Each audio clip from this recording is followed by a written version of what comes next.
Hello అండి, ఎలా ఉన్నారు? లాస్ట్ వీడియోలో మనం previous year question paper TET explain చేసుకోవడం జరిగింది. పార్ట్ 1 కంప్లీట్ అయింది అండ్ పార్ట్ 2 ఇప్పుడు మనం డిస్కస్ చేసుకున్నాము.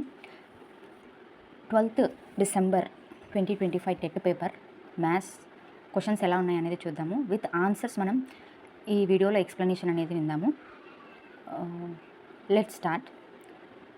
106 క్వశ్చన్ వరకు 90 నుంచి 106th క్వశ్చన్ వరకు పార్ట్ 1లో మనం డిస్కస్ చేసాము. అండ్ ఈ వీడియోలో 107th క్వశ్చన్ నుండి మనం డిస్కస్ చేసుకుంటున్నాము.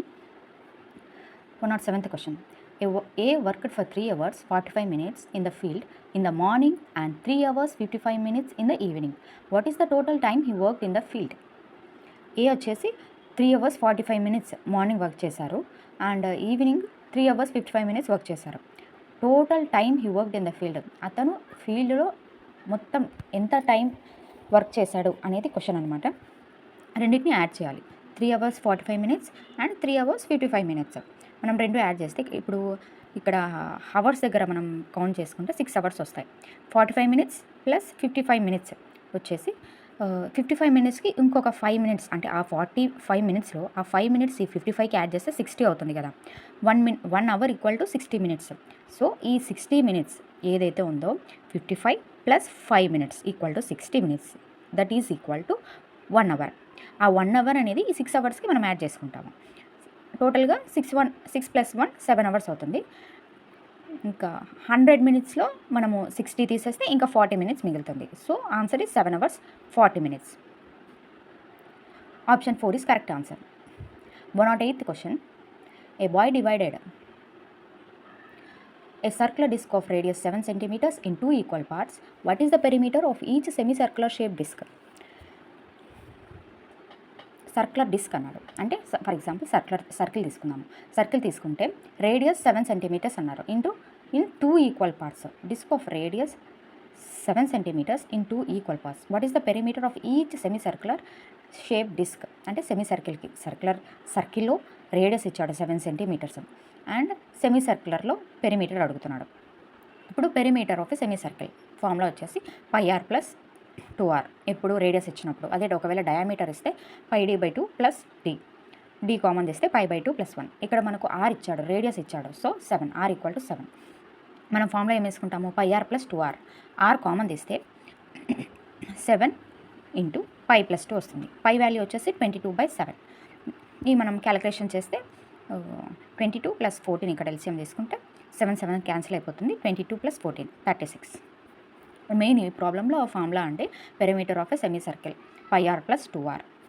ఈ డైరెక్ట్ ఫార్ములాస్ కూడా చాలా ఇంపార్టెంట్. మనం ఫార్ములాస్ ఈ సెమీ సర్కిల్, క్యూబాయిడ్, వీటి volume, surface area, lateral surface area ఇవన్నీ ఎక్కువగా మనం ఎగ్జామ్స్లో చూస్తూ ఉంటాము. So perimeter of it's curved edge plus diameter, దేనికి డయామీటర్ ఇచ్చినప్పుడు. Okay, thank you. Next 109. The internal measures of a cuboidal room are 12 meter, 8 meter, 4 meter. Find the total cost of whitewashing all 4 walls of a room and ceiling of the room if the cost of whitewashing is 5 per meter square. Cuboidal room అంటే room వచ్చేసి cube షేప్లో ఉంది. ఇక్కడ మనకు length, breadth and height ఇచ్చాడు. అతి తక్కువ ఉన్న నెంబర్ వచ్చేసి మనం హైట్గా తీసుకోవాలి. అదే మెయిన్ కొద్దిగా గుర్తుంచుకోవాల్సి ఉంటుంది. మనం బై మిస్టేక్ హెచ్ వచ్చేసి వేరే 4 కాకుండా ఇంకో నెంబర్ తీసుకుంటే టోటల్ ఆన్సర్ మొత్తం తప్పు వస్తుంది. సో ఏది తక్కువగా ఉంటుందో అది 4 meters తీసుకోవాలి. Find the total cost off white washing all 4 walls of a room and ceiling of the room if the cost off white washing is 5 per meter square. అంటే మనం ఇంటికి పెయింట్ కానీ సున్నం కానీ వేసుకుంటుంటాం కదా, అది అడుగుతున్నాడు అనమాట. Total cost off white washing of all 4 walls of a room. ఒక రూమ్ తీసుకుంటే పైన సీలింగ్కి చుట్టూ 4 గోడలకి కలిపి ఎంత అవుతుంది అంటున్నాడు. మీటర్కి 5 రూపాయల చొప్పున. గివెన్ ఫస్ట్ మనం ఏమి ఇచ్చాడో అది రాసుకుంటాము. లెంత్ ఇచ్చాడు, బ్రెడ్త్ ఇచ్చాడు, height. Length equal to 12, breadth equal to 8 meters, height equal to 4 meters. Area of 4 walls. ఇది కూడా క్యూబ్. ఏరియా ఆఫ్ ఈ క్యూబ్ ఫామ్లో మనం గుర్తుపెట్టుకోవాలి 2h × l + b. అదే సీలింగ్ పైన మనకు క్యూబ్ వచ్చేసి రెక్టాంగులర్ షేప్లో ఉంటుంది. రెక్టాంగిల్ ఆర్ స్క్వేర్ షేప్ ఏది తీసుకున్నా మనం length into breadth. Cuboidal room LB, length into breadth. Area of 4 walls వచ్చేసి formula 2h × l + b. 2h × l + b area, LB is the ceiling. మనం సబ్స్టిట్యూట్ చేస్తే area వచ్చేసి 160 metre square వస్తుంది, ceiling వచ్చేసి 96 metre square వస్తుంది. So 4 వాల్స్కి మనకు 160 వచ్చింది కదా, మన మీటర్కి 5 రూపీస్ అన్నాడు. సో ఇంటూ 5 చేస్తాం, 800 రూపీస్ వస్తుంది 4 వాల్స్కి పెయింట్ చేయంగా. సీలింగ్ అంటే 96 మీటర్ స్క్వేర్ వచ్చింది, ఇంటూ 5 చేస్తే మనకు 480 రూపీస్ వస్తుంది. Totally 1280 rupees. Option 3 is the correct answer. 110th question. The volume of two spheres are in the ratio 64:27. Find the ratio of the surface area. రెండు గోళముల ఘనపరిమాణముల నిష్పత్తి 64:27 అయినా వాటి ఉపరితల వైశాల్యముల నిష్పత్తి ఎంత? స్పియర్ అడిగాడండి. ముందు క్వశ్చన్లో మనం క్యూబ్ చూసాము, ఇప్పుడు స్పియర్. కంపల్సరీగా క్యూబాయిడ్ ఇవి కంపల్సరీగా నేర్చుకోవాల్సి ఉంటుంది. Spheres, semicircles, formulas direct substitute చేయడమే కదా. Surface area of a sphere అడిగాడు. ఫార్ములా వచ్చేసి 4πr². ఏరియా వచ్చిందంటే కంపల్సరీగా స్క్వేర్ వస్తుంది, వాల్యూమ్ వచ్చిందంటే కంపల్సరీగా క్యూబ్ వస్తుంది, గుర్తుపెట్టుకోవాలి. ఏరియా వచ్చేసి స్క్వేర్, వాల్యూమ్ వచ్చేసి క్యూబ్. 4πr², 4/3πr³ దేనికి? స్పియర్కి. ఇచ్చిన వాల్యూమ్స్ వచ్చేసి 64:27. సర్ఫేస్ ఏరియా అడిగాడు కదా, 4/3πr³. ఇప్పుడు మనకు 2 స్పియర్స్ అన్నాడు, సో R1 R2 రాసుకుంటాం. R1³ R2³.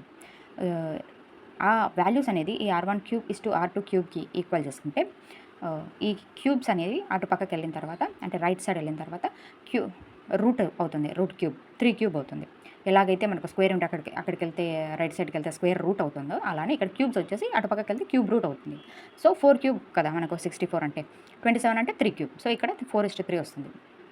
నెక్స్ట్ ఈ 4:3 మనకి ఏంటివి? Surface area of the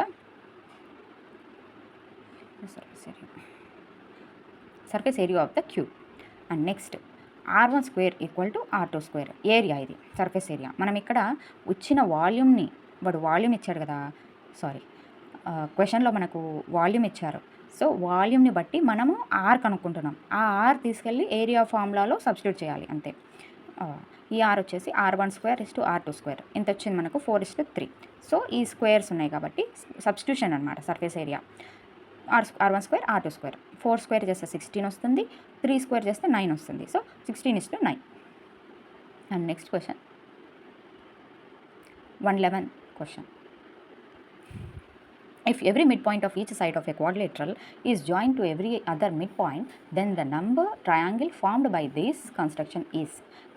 Quadrilateral అంటే మనకు square, rectangle, parallelogram, trapezium, rhombus, kite ఇవన్నీ కూడా టైప్ ఆఫ్ క్వాడ్రిలేటరల్స్. ఏమన్నాడు? క్వాడ్రిలేటర్ తీసుకుంటే దానికి ఎవ్రీ సైడ్లో ఒక మిడ్ పాయింట్ అనేది ఉంటుంది అన్నాడు.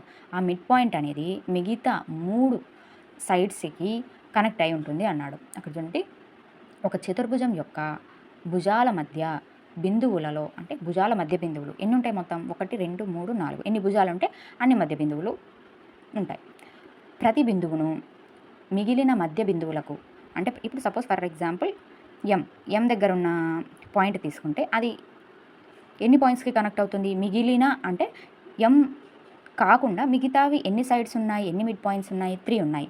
సో పీకి కనెక్ట్ అవుతుంది, ఓ అండ్ ఎన్. సో ఒక్కొక్కటి 3 సైడ్స్కి కనెక్ట్ అవుతుంది. పటంలో త్రిభుజాల సంఖ్య మనకు ఇక్కడ ఎం దగ్గర తీసుకుంటే ఇవి ఇప్పుడు మనకు కనబడుతున్నవి, నేను 1 2 3 4 అని రాయలేదు, ఇవి కనబడుతున్నవి ఎన్ని వచ్చాయి? ట్రయాంగిల్స్ 1 2 3. ఇంకొకటి క్వాడ్రిలేటరలే వచ్చింది, అంటే పారలాగ్రామ్ ఆర్ క్వాడ్రిలేటరల్ వచ్చింది. 3 ట్రయాంగిల్స్ వచ్చాయి. సో 4 సైడ్స్ 4 మిడ్ పాయింట్స్, అంటే ఒక్కొక్కటి 3 ట్రయాంగిల్స్ అంటే ఎంత? 12. అర్థమైందా? ఇంకోసారి చెప్పనా? మనకు ఒక పాయింట్ దగ్గర కనెక్ట్ తెలుగులోనే మాట్లాడుకుందాం. ఒక చతుర్భుజం యొక్క భుజాల మధ్య బిందువులలో ప్రతి బిందువును మిగిలిన మధ్య బిందువులకు కలిపినచ్చు. అంటే ప్రతి బిందువు ఎం దగ్గర ఉన్న బిందువు మిగిలిన 3 PON అనే బిందువులకు కలిపినట్లయితే ఎన్ని ట్రయాంగిల్స్ వచ్చాయి? 1 2 3. ఇటు పక్క రైట్ యాంగిల్ ట్రయాంగిల్స్ వచ్చాయి చూడండి, రైట్ లెఫ్ట్, ఆడికి 2. ఇక్కడ ఇంకొక ట్రయాంగిల్ ఫామ్ అయింది, ఇక్కడ ఒకటి. అండ్ నెక్స్ట్ ఇది క్వాడ్రిలేటరల్ ఫామ్ అయింది. సో ఆ క్వాడ్రిలేటరల్ తీసేస్తే మిగతావి 3 ట్రయాంగిల్స్. ఇప్పుడు ఒకటికి మనము ఒక పాయింట్ దగ్గర నుంచి మనకు 3 ట్రయాంగిల్స్ వచ్చాయి. ఇక్కడ ఎన్ని పాయింట్స్ ఉన్నాయి? ఎన్ని మిడ్ పాయింట్స్ ఉన్నాయి? 4 మిడ్ పాయింట్స్ ఉన్నాయి. So 4 × 3 12. Answer is 4. 112th question. The angles formed between the minute hand and hour hand when the time is 7 o'clock are.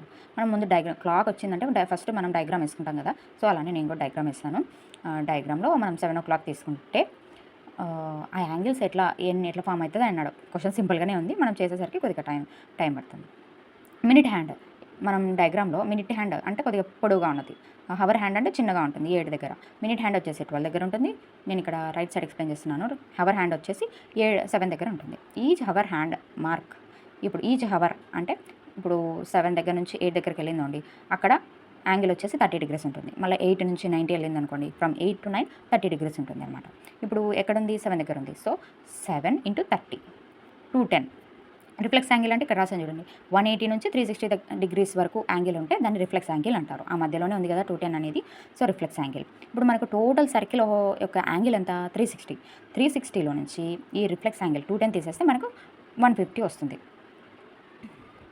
అంటే మిగిలినది అదే కదా, మొత్తం 360. 7 దగ్గర ఉన్న యాంగిల్ ఏంటి? 7 అవర్ దగ్గర ఉన్నది 210, అది తీసేస్తే మనకు 150 వస్తుంది. అది దాన్ని అబ్ట్యూస్ యాంగిల్ అంటారు. ఎందుకు అబ్ట్యూస్ యాంగిల్ అన్నారంటే greater than 90 but less than 180, అంటే 90 నుంచి 180 డిగ్రీ యాంగిల్ వరకు లోపు ఉంటే మనకు అబ్ట్యూస్ యాంగిల్ అవుతుంది. అక్యూట్ యాంగిల్ అంటే ఇంకా చాలా తక్కువ చిన్న యాంగిల్స్ని అక్యూట్ యాంగిల్ అంటారు. సో ఇక్కడ మనకు ఏమొచ్చాయి? 210 ఒకటి వచ్చింది, 150 అనేది ఒకటి వచ్చింది. 210 అనేది రిఫ్లెక్స్ యాంగిల్, అంటే ఏది? 4th ఆప్షన్ ఉంటుంది కదా, అబ్ట్యూస్ యాంగిల్ రిఫ్లెక్స్ యాంగిల్, ఇది option 4th option. Option 4 is correct. 113.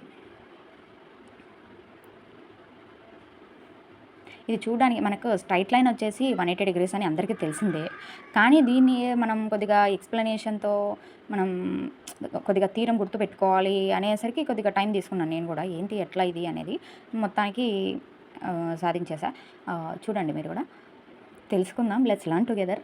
నాకేదో వచ్చు అని కాదు కదా, ఇంకా నాలాంటి వాళ్ళు కొద్దిగా డౌట్గా ఫీల్ అవుతూ ఎవరిని అడగలేకపోయిన వాళ్ళు అట్లా ఉన్న వాళ్ళు కూడా నా వీడియో హెల్ప్ అవుతుంది.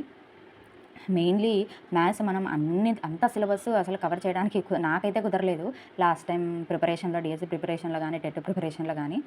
సో ఇలాగైనా నేను కొద్దిగా ప్రాక్టీస్ చేస్తాను అని అన్నంతగా వీడియోస్ చేయడం జరుగుతుంది.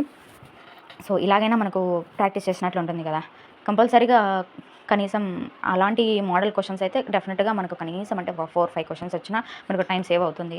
ఆ టైం మిగతా కొద్దిగా టఫ్ క్వశ్చన్స్ పైన ఇన్వెస్ట్ చేసుకోవచ్చు మనము. సో అలానే ప్రాక్టీస్ చేస్తున్నాను, చూద్దాం. Good luck next time. Come to the question 113. In triangle ABC, AB bar is extended beyond up to D. If AC bar equal to BC bar, then angle CAB plus angle CBD is always అన్నాడు. First మనకు ఏమి ఇచ్చాడంటే AC bar equal to BC bar అంటే AC మనం diagram కంపల్సరీగా ఇలానే గీసుకోవాలి, వేరే ఇలాగా గీసుకుంటే మనకు కొద్దిగా కన్ఫ్యూజ్ అయిపోతాము. బేస్ యాంగిల్ వచ్చేసి ఏబీగానే బేస్ తీసుకోవాలి, ఏబీనే బేస్ తీసుకుంటే మనకు క్లియర్గా అర్థమవుతుంది. So extended up to D, so అందుకు మనం ఏబిడి అలా లైన్గా వచ్చేలాగా రాసుకున్నాము. ఇక్కడ ఏమన్నాడు? ఐసోసెల్ ట్రయాంగిల్స్లో 2 sides ఈక్వల్ ఉంటాయి, 1 side డిఫరెంట్ ఉంటుంది కదా, అలానే ఏసీ ఈక్వల్ టు బీసీ అన్నాడు. సో బేస్ యాంగిల్స్ అనేవి ఈక్వల్ ఉంటాయి ఐసోసెల్ ట్రయాంగిల్లో. అంటే బేస్ యాంగిల్స్ అంటే ఏవి? బేస్ కింద బేస్ ఏముంది? ఏబీ ఉంది కదా, బట్ యాంగిల్స్ ఏ దగ్గర ఉన్న యాంగిల్ బీ దగ్గర ఉన్న యాంగిల్ కంపల్సరీగా ఈక్వల్ ఉంటుంది. ఇంకా ఎక్స్టీరియర్ యాంగిల్ అడిగాడు. AB is extended up to D, exterior angle at D B. ఇప్పుడు మనకు ఏబీసీ అండ్ యాంగిల్ సిబిడి, ఇక్కడ ఏబీసీ యాంగిల్ గుర్తుపెట్టారా? ABC and CBD form linear pair, అంటే యాంగిల్స్ ఆన్ స్ట్రైట్ లైనే కదా, ఏ నుంచి డి వరకు స్ట్రైట్ లైనే కదా. దానిపైన యాంగిల్స్ ఏవి వచ్చాయి మనకు? ఏబీసీ ఒకటి వచ్చింది, అంటే బీ దగ్గర తీసుకోండి. ఇప్పుడు మనకు టోటల్గా ఒక సెమీ సర్కిల్ ఫామ్ అవుతుంది కదా బీ దగ్గర, అక్కడ మనకు 180 అని మనం థీరమ్స్లో నేర్చుకుంటాం. బీ దగ్గర ఒక సెమీ సర్కిల్ ఫామ్ అవుతుంది, అది 180. టోటల్ సర్కిల్ అంటే 360, సెమీ సర్కిల్ అంటే 180. అది ఎక్కడ ఉంటుంది? బీ దగ్గర ఉంటుంది, అది మనందరికీ తెలిసింది. అది ఎలా వస్తుంది అనేది మనం చూస్తున్నాం అనమాట ఇప్పుడు. అండ్ ఏబీసీ సిబిడి కదా, అక్కడ ఇప్పుడు మనకి ఇలా రాసుకుంటే మన మెయిన్ యాంగిల్ వచ్చేసి బీకి కాన్సన్ట్రేట్ అవుతుంది అనమాట, అది తెలుసు కదా అందరికీ. And next ABC angle ABC plus CBD equal to 180. ABC ఎంత? ఫర్ సపోజ్ ఎక్స్ అనుకుందాం. ఎక్స్ అనుకుంటే ఇక్కడ మనకు యాంగిల్ సిబిడి ఎంత అవుతుంది? 180 మైనస్ ఎక్స్. ఇప్పుడు వాడు క్వశ్చన్లో ఏమడిగాడు? సిఏబి ప్లస్ సిబిడి అన్నాడు. మనకు సిబిడి మనం చేసాం కదా, 180 మైనస్ ఎక్స్. సిఏబి ఎంత? సిఏబి మనకు ఏబీసీ ఎంత ఉంటుందో సిఏబి కూడా అంతే ఉంటుంది, ఎందుకంటే ఏబి అనేవి ఈక్వల్ బేస్ యాంగిల్స్.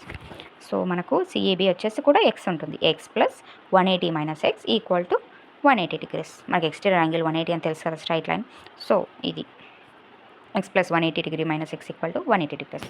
సో 180 అంటే straight angle or linear angle, సరళ కోణము. Answer 114th question.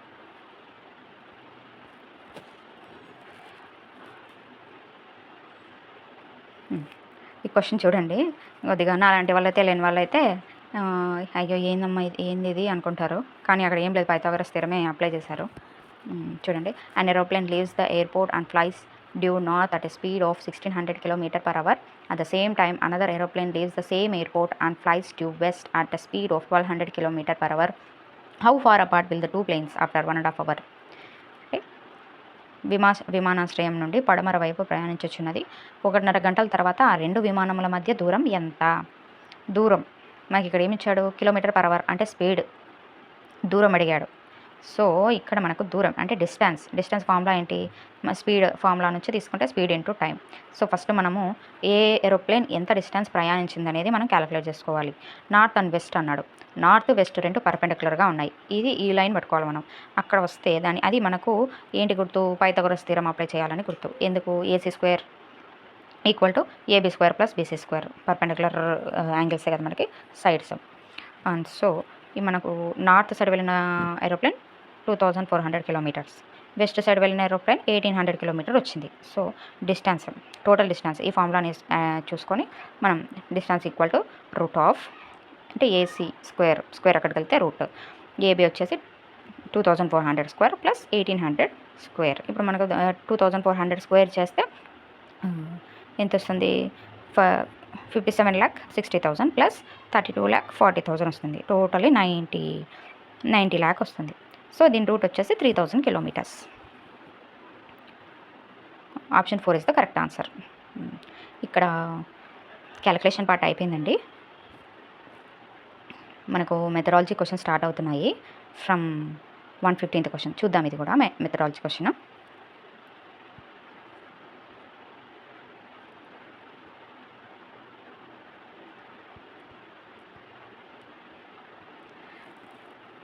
Auguste Comte, Aristotle, Benjamin Peirce, Descartes. నేను ఈ పేపర్ ఫేస్ చేశానండి ఎగ్జామ్లో. అగస్ట్ కోమ్టే, అరిస్టాటిల్ రెండు కన్ఫ్యూజ్ అయిపోయాను నేను. మీలా కాదులేండి, కొద్దిగా కన్ఫ్యూజన్ ఎక్కువే నాకు. అగస్ట్ కోమ్టే వచ్చేసి ఏం గుర్తుపెట్టుకోవాలో, పరోక్ష మాపనం గుర్తుపెట్టుకోవాలి. అరిస్టాటిల్ పరిమాణ శాస్త్రం, ఇక్కడ ఆన్సర్ వచ్చేసి 2 అండి, ఏ వచ్చేసి 2. గణితం అంటే పరోక్ష మాపనం అగస్ట్ కోమ్టే, అరిస్టాటిల్ పరిమాణ శాస్త్రం. రెండు గుర్తుపెట్టుకుంటే ఆడికి 2 క్వశ్చన్స్ అయిపోతాయి. బెంజమిన్ పియర్స్, గణితం అంటే అవసరమైన నిర్ధారణలను రాబట్టే శాస్త్రం. Benjamin Peirce. డెస్కార్టిస్, క్రమం మరియు మాపనాల శాస్త్రం. డెస్ అంటే డైస్ ఒక ఆర్డర్లో ఉంటుంది కదా క్రమం, సో నేను అలా గుర్తుపెట్టుకున్నాను, క్రమం మరియు మాపనాల శాస్త్రం. And next question, methodology question 116th. భావావేశ రంగంలోని లక్ష్యములను సరైన క్రమంలో అమర్చము. మనకు అందరికీ తెలిసిందే, కంపల్సరీగా వస్తాయి ఇవి. అండ్ భావావేశ రంగం అడిగాడు. సో ఆన్సర్ ఇది ఆప్షన్ సి వచ్చేసి గ్రహించుట, ప్రతిస్పందించుట, విలువ కట్టుట, వ్యవస్థాపనం, లాక్షణీకరణం. That is the answer. మళ్ళీ చెప్తున్నాను, గ్రహించుట, ప్రతిస్పందించుట, విలువ కట్టడం, వ్యవస్థాపనం, లాక్షణీకరణం. And 117th question. The pair of methods of teaching mathematics which require more time and length is. అంటే సుదీర్ఘము, ఎక్కువ సమయ వినియోగము కల గణిత బోధన పద్ధతుల జంట. మనం 4 ఆప్షన్స్ మాట్లాడుకుందాము. నిగమన అంటే మనం ఫార్ములా తీసుకుంటామండి, ఫార్ములా తీసుకొని ఎక్స్ప్లెయిన్ చేస్తాం. నిగమనం అంటే ఇది టైం ఎక్కువ పట్టదు. ప్రయోగశాల శాస్త్రం, ల్యాబొరేటరీ మెథడ్ అయితే టైం ఎక్కువగా పడుతుంది. ఇక్కడ ఒకటి షార్ట్ టైం, ఇంకోటి లాంగ్ టైం ఉంది కదా. ఇక్కడ మన క్వశ్చన్లో మొత్తం 2 వచ్చేసి మోర్ టైం మోర్ లెంత్ అడిగాడు. సో ఫస్ట్ ఆప్షన్ కాదు. ఆగమన అంటే టైం పడుతుంది, ఎందుకంటే మనం సూత్రాన్ని రాబడతాం కదా, సో టైం పడుతుంది. విశ్లేషణ అంటే మనం నిగమన కిందికి అనుకుంటాము, ఆగమన కిందికి. విశ్లేషణ అంటే అనలైసిస్ కూడా టైం పడుతుంది కదా, so option 2 is the correct. ఆగమన, విశ్లేషణ కూడా ఎక్స్ప్లెనేషన్ అనే వర్డ్ దాగుంది కదా, ఎక్స్ప్లెనేషన్, విశ్లేషణ. నెక్స్ట్ సంశ్లేషణలోనే మనకు అర్థమైపోతుంది, అంటే సింథసిస్. ఆగమన ఇది టైం ఎక్కువ పడుతుంది. సో ఒకటి ఇది ఉంది కాబట్టి కాదు. సంశ్లేషణ అంటే ఇది కూడా టైం తక్కువ, ప్రయోగశాల టైం ఎక్కువ. సో ఆగమన సూత్రాన్ని రాబడతాం, సో టైం ఎక్కువ తీసుకుంటుంది. విశ్లేషణ అంటే ఎక్స్ప్లెనేషన్, స్టెప్ బై స్టెప్ అలా అనాలిసిస్ చేసుకుంటూ మనం సొల్యూషన్ కనుక్కుంటాం కదా. సో ఆగమన విశ్లేషణ require more time, more length. 118th question, గణిత పేటికలోని సామాగ్రి రకాల సంఖ్య. నేను లాస్ట్ టైం టెట్లో కూడా మిస్టేక్ చేశాను. సామాగ్రి పేటికకి, గణిత పేటికకి గణిత మ్యాథమెటిక్స్ కిట్ ఉంటుంది. నెక్స్ట్ మ్యాథమెటిక్స్ పెట్టె, గణిత అదే మన జామెట్రీ బాక్స్ ఉంటుంది కదా, అది ఈ రెండు మనం కన్ఫ్యూజ్ అయిపోతాం. ఇక్కడ మనకు వచ్చేసి మ్యాథమెటిక్స్ కిట్లో 7 ఉంటాయి, 7 సామాగ్రి రకాలు ఉంటాయి. అండ్ మరి జామెట్రీ బాక్స్లో ఎన్ని ఉంటాయి చెప్పండి, కింద కామెంట్ చేయండి. ఓకే, మ్యాథమెటిక్స్ కిట్లో 7 ఉంటాయి. అండ్ జామెట్రీ బాక్స్లో ఎన్ని రకాల సామాగ్రి ఉంటాయి, కమెంట్ బిలో. 119, విద్యార్థి పొందిన భావనల స్థిరీకరణను పరీక్షించడానికి ఉద్దేశింపబడిన పాఠ్యపుస్తక శీర్షిక. ఏమన్నాడు, మనకు టెక్స్ట్ బుక్ వెనకల ఎక్సర్సైజెస్ కొన్ని ఉంటాయి కదా, అది ఏ హెడ్డింగ్ కింద పిల్లలు భావనల స్థిరీకరణను పరీక్షించడానికి ఉద్దేశింపబడిన పాఠ్యపుస్తక శీర్షిక అన్నాడు. అంటే పిల్లలు ఏర్పరచుకున్న భావనల స్థిరీకరణను మనం టెస్ట్ చేయాలి అంటే ఏ హెడ్డింగ్ కింద ఆ క్వశ్చన్ అండ్ ఆన్సర్స్ అండ్ ఇవ్వడం జరిగింది అంటున్నాడు. ఏ హెడ్డింగ్ అంటే ప్రయత్నించండి. మనం మ్యాథ్స్ టెక్స్ట్ బుక్ ఓపెన్ చేస్తే మనకు కనబడుతుంది ప్రయత్నించండి దాని కింద. 120th క్వశ్చన్, అండ్ ఇది the present education system should be child centric and must help children to develop in all fields. This is from. ప్రస్తుత విద్యా విధానం శిశు కేంద్రీకృతంగా ఉండాలని, విద్యార్థి సమగ్ర వికాసానికి దోహదపడేలా ఉండాలని సూచించింది. శిశు కేంద్రీకృతం అంటే మనందరికీ తెలిసింది NCF 2005.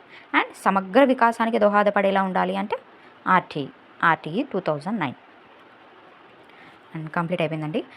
మనము ఇంతటితో మ్యాథ్స్ పేపర్, మనకు 12th December 2025 జరిగిన TET maths paper shift 1 morning shift paper వచ్చేసి మనం కంప్లీట్ చేసుకున్నాము. ఇందులో దాదాపు నాకైతే ఒక 4-5 క్వశ్చన్స్ కొద్దిగా డిఫరెంట్గా అనిపించాయి. సో ఇలా మనం ఒక పేపర్ని తీసుకోవడం ద్వారా కొత్త మోడల్స్ అనేవి మనం ఐడియా పెట్టుకుంటాం. ఎప్పుడో రిపీటెడ్ మోడల్స్ మనం చదివి అవే ఉంటాయి. ఎగ్జామ్కి వెళ్ళిన తర్వాత మనం డిఫరెంట్ మోడల్స్ చూస్తాం. సో ఇలా ప్రాక్టీస్ చేయడం మంచిదే అండి. అండ్ నెక్స్ట్ వీడియోలో మనము షిఫ్ట్ 2 పేపర్ గురించి డిస్కస్ చేద్దాము. అండ్ వీడియో నచ్చితే లైక్ చేయండి. ఇంకా మీ సజెషన్స్ తీసుకోవడానికి నేను రెడీగా ఉన్నాను. మీ సజెషన్స్ ఏవైనా ఉంటే ఇవ్వండి. అండ్ ఓకే అండి, ఏవైనా మిస్టేక్స్ ఉంటే నాకు తెలియపరచండి, క్షమించండి. లెట్స్ డిస్కస్ ఇంకా ఏదైనా సబ్జెక్ట్కి సంబంధించి English or EVS or social, ఇంకా ఏవైనా సబ్జెక్ట్ సంబంధించి డౌట్స్ కానీ, ఏవైనా మీకు కొద్దిగా ఇబ్బందిగా ఉన్న టాపిక్స్ కానీ ఏదైనా చెప్పమంటే నేను చెప్పడానికి రెడీగా ఉన్నాను. I'm also preparing for DSC and I'm interested to learn along with my friends. So let's start the preparation for DSC. TET దగ్గరలో ఉంది, అందరు బాగా ప్రిపేర్ అవుతున్నారని అనుకుంటున్నాను. సో టెట్ క్వశ్చన్ పేపర్ ఎలా వస్తుందో చూద్దాము. Let's prepare well. Okay, thank you అండి, థ్యాంక్ యూ సో మచ్.